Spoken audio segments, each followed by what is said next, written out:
So now we have the pleasure of having Brother Ron Berry from the Yactonville congregation be able to be here and help us have our talk this morning. The title of it is Meeting the Test of Christian Loyalty. We're looking forward to it. Thank you, Brother Berry.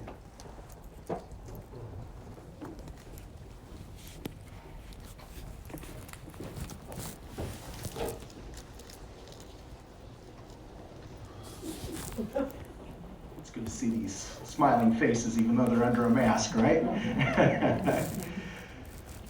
Well, certainly when we think of a quality such as loyalty, it's something that means a lot to us, doesn't it? Loyalty in so many aspects of our lives is something that we look for and even expect out of persons whom we are associated with.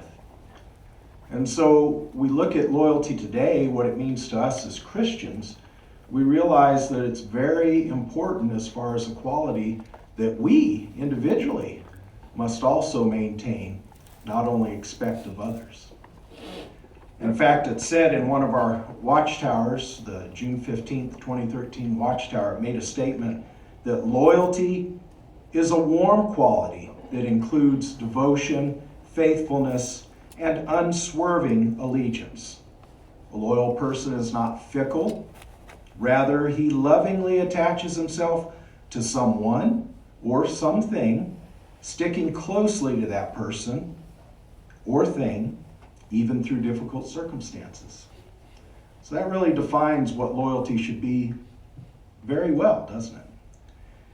But loyalty is something that as Christians, we know what it means to be loyal. We know what it means to show it, but we're in constant conflict with what this world and its influence has to do on loyalty. Because it can erode, it can actually break down the loyalty that we may even have. So we have to really be on guard, don't we? That's where it's important that we pay attention to this. And guess what we're going to talk a little bit more about? Just for a moment, let's look at Ephesians chapter 4, verses 23 and 24. Ephesians chapter 4, 23 and 24. We are reminded again, and you should continue to be made new in your dominant mental attitude, and you should put on the new personality that was created according to God's will in true righteousness and loyalty.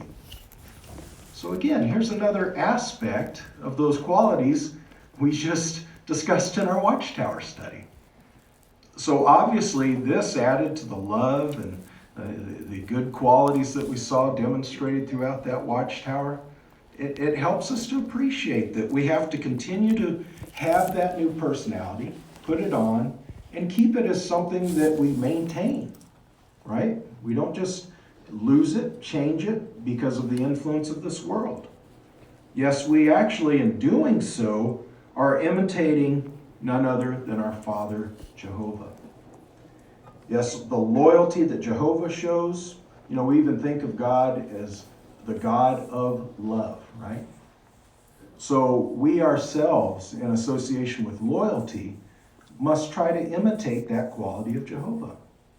So indeed, just as we imitate Jehovah, we also, just as we looked at in our Watchtower, imitate his Son, Jesus Christ. And that again really shows that we are mirroring or copying that superlative example. There's none finer, is there, than that of our Father Jehovah and his Son. So certainly strengthening our loyalty, strengthening our unselfish love for Jehovah, that's important to us. And that's what we want to strive to do in many different aspects of our lives. Yes, Satan, he made a claim within the Bible that humans, because of their flesh and their imperfection, that they will actually give up their close relationship with Jehovah, that loyalty when they are put in test. And of course that test was something that the man Job, and we may even show that illustration of Job, is something that we're familiar with, where Satan had actually gone brazenly before Jehovah, before the angels, and presented this challenge, trying to tell Jehovah to reach out and touch Job. But really, Jehovah wouldn't do that. He's a God of love. But he did allow that challenge that Satan presented to take place. And we see that Job really set a wonderful example. Yes, he did indeed lose a lot, to the point that his health was affected. He lost family in death. He lost his material goods, things that are supposed to bring us a sense of security. Yes, indeed, those things were very hurtful to Job, but Job was a righteous man. He loved Jehovah, and he was indeed loyal. Thank you for sharing that illustration. So when we look at the book of Job, chapter 1, verses 9 through 11, we see here Satan coming, as I mentioned before, Jehovah. Job chapter 1, 9 through 11. And Satan answered Jehovah, "Is it for nothing that Job has feared God? Have you not put up a protective hedge around him and his house and everything he has? You have blessed the work of his hands, and his livestock have spread out into the land. But for a change, stretch out your hand and strike everything he has, and he will surely curse you to your very face." Yes, Satan was being bold. He was trying to say that there was no man that could indeed remain loyal, righteous, like Job did. In fact, chapter 2, verses 4 and 5, Satan went on and said, "Skin for skin. A man will give everything he has for his life." But again, he says, "But for a change, stretch out your hand and strike his bone and flesh, and he will surely curse you to your very face." Again, a bold challenge before man and angels. But yet we know that challenge did not stick. Job remained loyal. Job remained as a righteous man. Another superlative example, again, talking about Jesus Christ. And again, may we have our illustration brought up, where we see Jesus here, again, Satan making a challenge about our loyalty, and here before the Son of God, Jesus Christ. And again, offering him the powers of the earth, to be a king. Yes, he used to be king in heaven, but he's saying, look, you can have all this now, have these things. But yet we know Satan did not succeed. That love, that loyalty that Jehovah displays is also what Jesus copied. And he denied these things wholeheartedly. He was very direct with Satan in turning down any thought, anything that could be considered a temptation, and turned away. Again, if we open our Bibles to Matthew chapter 4, verses 1 through 10, discusses how Jesus, in a tired state after 40 nights of not eating, after he fasted and prayed and was really in a physically weak state, Satan took that opportunity to try to take advantage and turn Jesus himself. But yet we go on and read that in verse 10, what Jesus was determined to do. He made the statement, "Go away, Satan, for it is written, it is Jehovah, your God, you must worship, and it is to him alone you must render sacred service." Yes, Jesus was very firm, very bold, and of course he showed in the best way the loyalty that we ourselves can indeed strive to copy, because he loved his Father. Satan used very direct tests in those examples, didn't he? In other words, he at times can threaten us with things such as our very lives. You think of our brothers in war-torn countries. Right now, we see the continued conflict between Russia and our brothers in Ukraine. These brothers' lives may be under threat. And again, how do these ones stand firm? Well, again, under direct tests, They have displayed their love for their God to the point of imprisonments, losing their homes, their security, even to the threat of losing their lives. So certainly we see that these tests at times are direct, but then there are even things that are more subtle.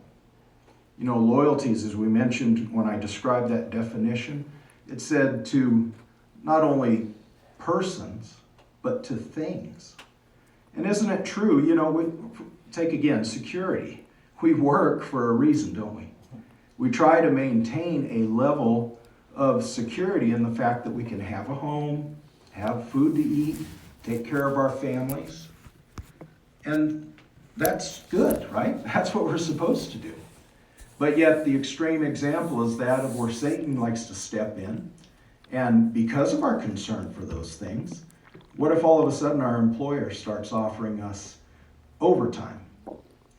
And with that overtime, he expects you now to start missing your meetings, working on Saturday, missing your opportunities for your field service. You see, those kinds of tests of loyalty, now they're not so direct, they're a little more subtle because you think, I do need to take care of my family, and the inflation is just insane right now. I'm going to have to step it up and do more because of this and that. All of a sudden, our concerns are for things, right?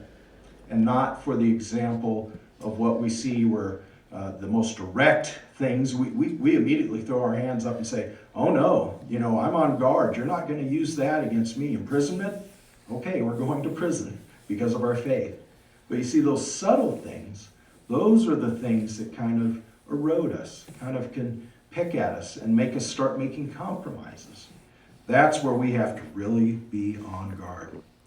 Yes, being loyal to our God, Jehovah, it shows that loyalty is the thing that must come first. If we maintain our loyalty to Jehovah before any other loyalties, be nation, be our employer, be anything of this world, then we're misdirecting, right, what our loyalty should be as Christians. So it's true, the Bible teaches that we have to respect and obey the secular authorities. In other words, we have to obey the laws of the land, but not if they conflict with that of Jehovah.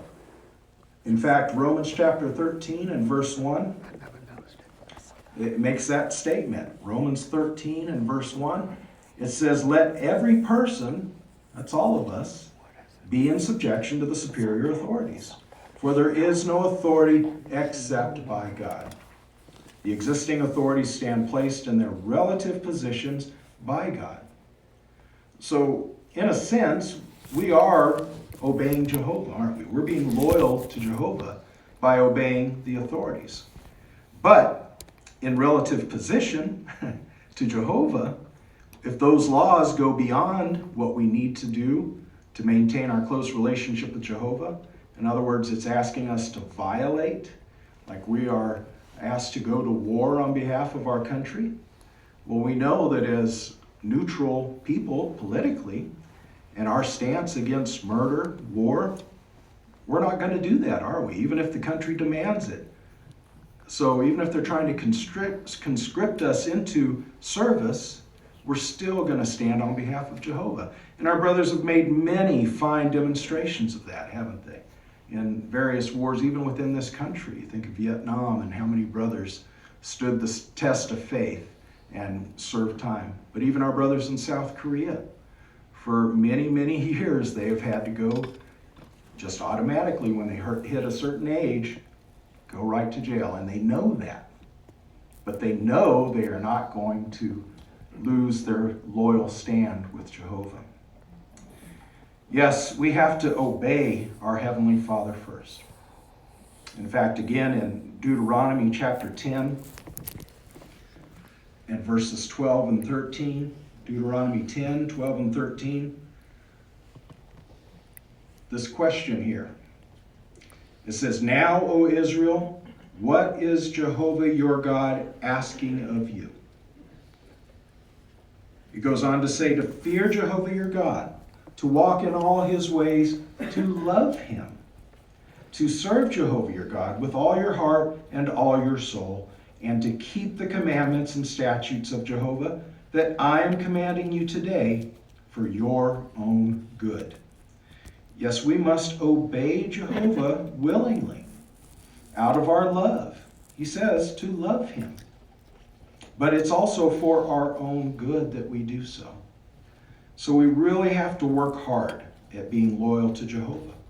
It could be within private matters that people have no idea of what your activities are. We know full well the influence of this world through the internet. Pornography has corrupted so many, hasn't it? Again, in the privacy of one's home, who's to know? But we know, right, out of love for Jehovah, that this can have a damaging effect on our relationship with him. So in private matters, when unseen, we're still going to be loyal. The direct tests are there. We throw up our hand. No, it's not going to happen to me. But what about in the private temptations, private tests? Those are the things we have to stand to. Because this world likes us to think, like Satan, that we have all the freedoms to make our own decisions, even despite what Jesus and Jehovah has shown us is good for us. That's why sexual immorality is so prevalent. That's why loyalties, for instance, in a marriage relationship, are so oftentimes tested and broken, and divorce rates are just skyrocketing. Or marriages don't happen at all, right? People just live together and don't think anything of it. But again, those influences, we have to be careful that Jehovah's ways are the correct ways. Not our thinking, not the thinking of the world, but rather we've put on that new personality and we're thinking like Jehovah. So in doing so, it demonstrates it through the way we conduct ourselves as Jehovah's Witnesses, right? We go forth and we talk to people in our ministry. We show people by the way we conduct ourselves as witnesses that we are indeed living up to that name. We go and we preach to people within our communities. That's a huge responsibility, isn't it? But in that way, that again is demonstrating your loyalty to Jehovah. And you're not being influenced by Satan. You're not being, in the way you live your life, corrupted by his old world. No, you are showing you have a new personality and you are demonstrating loyal love, just as we indeed see we need to be. So we're going to look at some different aspects. We think about our family. It's important for us to be loyal in our family relationships. Loyal to within our Christian family, to our fellow brothers and sisters. This is our family, right? Our spiritual family. But to Jehovah's most important thing to him and his organization is indeed the most important relationship we can have. So loyalty is something we want to continue to work on and continue to develop. Yes, we know the world in 2 Timothy chapter 3 talks about all the bad traits and influences we see in this world.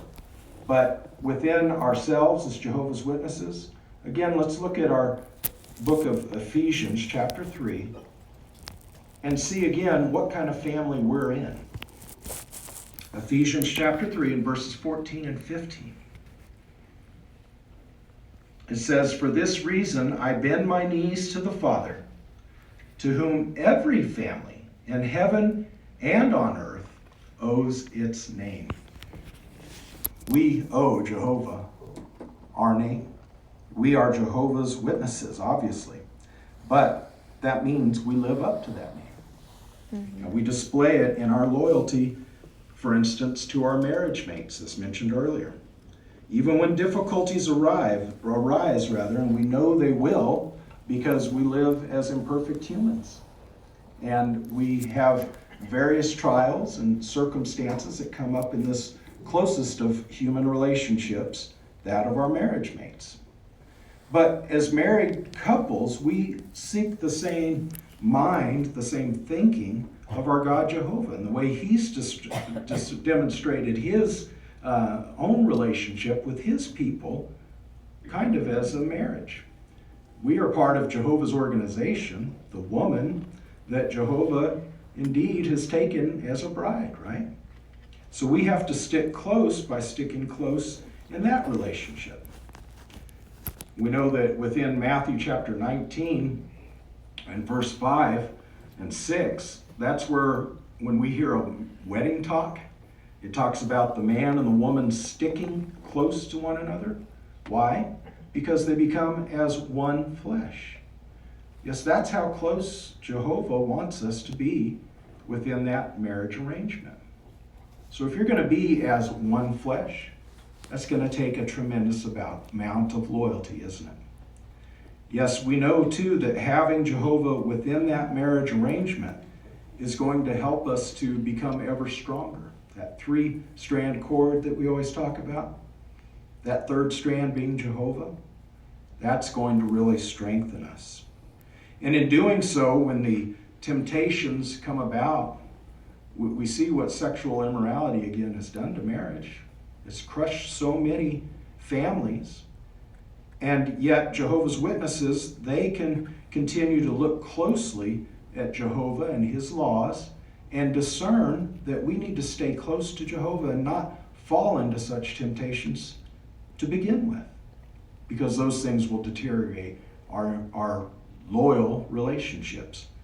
In fact, Matthew chapter 5 and verse 28, for instance, here the Christ is telling us in Matthew 5 and verse 28, one way to avoid destroying these relationships. He says, "But I say to you that everyone who keeps on looking at a woman so as to have a passion for her has already committed adultery with her in his heart." Yes, by looking to Jehovah, looking to his laws, they can be as a protection to us, right? They can actually help to strengthen our relationships, because before we can even get to the point of hurting our marriage, we're already examining the way we conduct ourselves. Again, thinking back to that new personality that we've just studied, how important it is we display the love, the kindness, all the good qualities that we have within a marriage, and it helps to maintain that loyalty within. Also, our children within the congregation. Parents have to set the best example for them, don't they? And that's why when we look at marriages, we look at how they're close and tight and involve Jehovah. What is that going to teach the children? You see, they're going to copy the example that the parents, especially the father taking the lead within the family, is doing as far as the head of the household.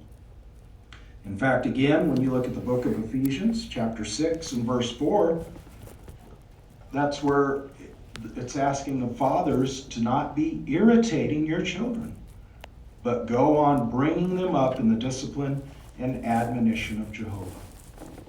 Yes, through spiritual training, that's going to help, especially when you've got a good example, for the children to really take it seriously and learn from that and actually have that as a model in their life.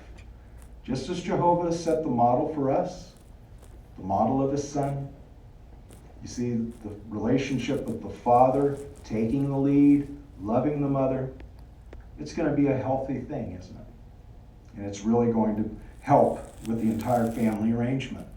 And then too, in Ephesians chapter 6 again, verses 1 and verse 2, children can hear this ringing in their ears if they're raised in the truth, right? But children, be obedient to your parents. Yes, that is actually a command, isn't it? But what a difficult command to keep if the parents are not setting the right example, right? It would really be irritating the children, as that last scripture brought out. So again, having loyalty within the family arrangement is a precious thing and an important thing, and something we always want to work on. Also, towards our fellow Christian believers, just as we learned in our Watchtower study, being patient, being loving, being forgiving, right? Merciful. Those qualities all come along with those fruitages we learned about. And as we do so, it helps us to deal with one another. Because again, we're an extended family, right? Being part of this Mocksville congregation, don't you feel, not just calling people superficially brothers and sisters, but feel like these ones are your family. And what a wonderful thing that is. And the way we maintain that is, again, to overlook those imperfections, those times that we do step on one another's toes to a certain degree. First Corinthians chapter 13 and verse 5 is such a good reminder for us.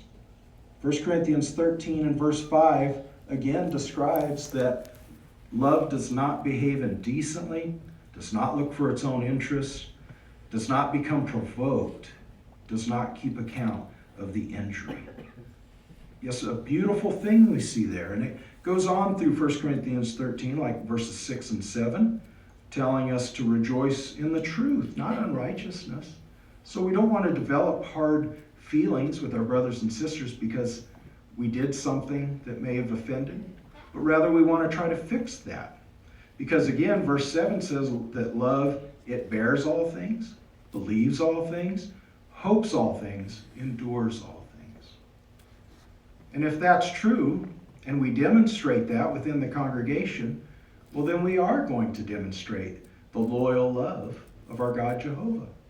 We're going to be seeing it in our relationships with one another. Think about how important that is for our brothers again in Russia. How undergoing persecution, and you have the authorities knocking down your doors, not a gentle knock, but forcefully, and coming and imprisoning our brothers because of their faith. Not only that, they're interrogating our brothers, aren't they? Trying to find out about their fellow believers. Now let's say you have a bad relationship with somebody in the congregation. Just as 1 Corinthians 13 brought out, we don't rejoice over unrighteousness. Are we going to act unrighteously towards our brothers? Or are we going to protect them? Not give the information they're asking for, just as we learned in our meeting just a week or so ago. But rather, protecting our brothers, demonstrating that love through our actions, and indeed, watching out for our fellow believers, never betraying that loyalty that we have for one another. Yes, and being loyal to Jehovah means that we have to really not only say it, but we have to live it, right, within the congregation. And living it within the congregation means we have to take that first step. We have to take the lead in showing that loyalty, that we love one another, that we can forgive one another. Even if we've been hurt ourselves, and it's not even of our own accord, our own actions, but rather try to step up and reach out to our brothers and sisters that may have offended us. That takes extra effort, doesn't it? But again, back to Hebrews chapter 13, just like when we have to deal with one another, we see the examples of the elders within the congregation. They have an important role of really showing loyalty to Jehovah's organization, right? They help us within the congregation make decisions, too, that affect the congregation. So in that scripture, it's telling them that we need to be obedient to those who are taking the lead, to be submissive. Sometimes that's a difficult thing. If we develop hard feelings against our brothers, against the elders within the congregation, the last part of that verse says that this would be damaging to you. So indeed, we have to really be careful, not fall into the trap of Satan trying to divide or disunite us as a people. He knows those tactics work, right? He's used them for thousands of years to try to break up people by, look at the nations, causing disunity, even within their own political parties. But yet we're not like that. We are a family displaying Jehovah's name. So loyally supporting Jehovah and our loyalties to him within the Christian congregation, but even closer, dial it back to the family. Dial it back a little more to you as individuals. That is so important. Loyalty is such a fine quality. And if we are loyal to Jehovah God, then we indeed have to act that way at all times, don't we? Again, let's open our Bibles, this time to the book of Psalms. Psalm 18 and verse 25. Psalm 18 and verse 25. And we're reminded that with someone loyal, you act in loyalty. With the blameless man, you deal blamelessly. If we're imitating Jehovah and we think about our loving God, hasn't he always acted in loyalty to you? He has taken care of us through this whole pandemic time, the uncertainties about how we're going to continue to have our meetings. How are we going to continue our preaching work? How are we going to have our conventions, our assemblies? But yet, look at what we've done. Our whole congregation is here. Physically, there are some here. But through Zoom, our brothers and sisters are here. They're all part of this meeting. And so that's demonstrations of how Jehovah has shown his loyalty and maintained it with you. What a God of love. And he will support us through any tests of loyalty that we may face. Yes, we have to depend upon him. Really accept that love, but also copy it. Copy the examples within the Bible. Copy the examples of his Son, Jesus Christ. And in that way, any future tests of loyalty that we may experience, whether it be ones like dear brother Christensen in Russia, who we've seen go through the whole ordeal of being arrested at the meeting. We saw it on video. It's a record. It's showing that brother's faith throughout the imprisonment and how his sense, he's almost glowing, isn't he, with the love and demonstrating the loyalty to Jehovah.